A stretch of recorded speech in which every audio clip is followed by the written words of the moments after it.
तो हेलो मित्रों नमस्कार। तो આપણે વિડિયો લઈને આવી ગયા છીએ। તો આપણે વિડિયો વિશે વાત કરવાની છે। તો હાલ આ દાદાની ક્લિપ સોશિયલ મીડિયા પર ખૂબ જ વાયરલ થઈ રહી છે। તો આપણે આ ક્લિપ વિશે ચર્ચા કરવા જઈ રહ્યા છીએ। પણ એ પહેલા તમે નવા હોય તમારી ચેનલ સબસ્ક્રાઇબર કરી લેજો, તેથી કરી આવવાના વિડિયો તમારા માટે લાવતો છું દોસ્તો। તો દોસ્તો તમને ખબર જ હશે કે વરસાદે ભૂકાશ બોલાવી દીધા છે દોસ્તો। એક કોઈ ગામ એવા બાકી નથી રહ્યા કે કેટલો વરસાદ પડ્યો છે એનું નક્કી જ નથી થતું દોસ્તો। હાલ આ દાદાની ક્લિપ સોશિયલ મીડિયા પર ખૂબ જ વાયરલ તો આ દાદા આવી રહ્યા હતા, અચાનક એમ કહેવાય છે કે પૂર આવી જાય છે અને આ દાદા ઓલા કાંઠે જવાની કોશિશ કરે છે દોસ્તો। હાલ અત્યારે આ સોશિયલ મીડિયા પર ખૂબ જ આ ક્લિપ વાયરલ થઈ રહી છે। જે વ્યક્તિ એમ કહેવાય છે કે વિડીયો ઉતારી રહ્યા છે અને આ દાદા એની નજરની સામે તણાઈ ગયા છે દોસ્તો। હાલ આ ક્લિપ સોશિયલ મીડિયા પર ખૂબ જ વાયરલ થઈ રહી છે દોસ્તો।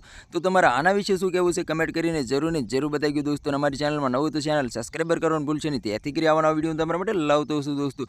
તો ખાસ તમારે ધ્યાન રાખવાનું છે દોસ્તો, કારણ કે ઘણો બધો વરસાદ પડવાનો બાકી છે। ખાસ તમારે ધ્યાન રાખવી દોસ્તો, કારણ કે તમારે ઓલા કાંઠે જવું હોય તો પાણી ઘટે તો જ ઓલા કાંઠે જવાની કોશિશ કરવી, નકર તમે આ દાદા જેમ તમે પણ તણાઈ જશો દોસ્તો। હાલ અત્યારે આ દાદાની ક્લિપ સોશિયલ મીડિયા પર ખૂબ જ વાયરલ થઈ રહી છે। આ દાદા એમ કહેવાય છે કે કેળાની અંદર ચાલે આવે છે અને સામેથી લોકો એવું પણ બોલે છે કે તમે દાદા અંદર ઓલી બાજુ જાશો તો તણાઈ જશો, તો છતાં દાદા આવ્યા હતા અને દાદા તણાયા છે દોસ્તો। હાલ આ ક્લિપ સોશિયલ મીડિયા પર ખૂબ જ વાયરલ થઈ રહી છે દોસ્તો। તો તમારે ખાસ કરીને ધ્યાન રાખવાનું છે દોસ્તો, વરસાદની અંદર તમારે ક્યાંય પણ બહાર નીકળવાનું નથી દોસ્તો। ઘણી બધી ક્લિપો અને વિડીયો વાયરલ થઈ રહ્યા છે। ઘણા લોકોનો મકાનો પણ પડી ગયા છે અને ઘણા લોકોના મકાનો ડૂબી પણ ગયા છે, ઘણા લોકોનો સામાનો પણ વહી ગયા છે દોસ્તો। તો આ તો આજનો વિડીયો ગમે લાઈક શેર જરૂર કરી ફરી વાર બીજા વિડીયો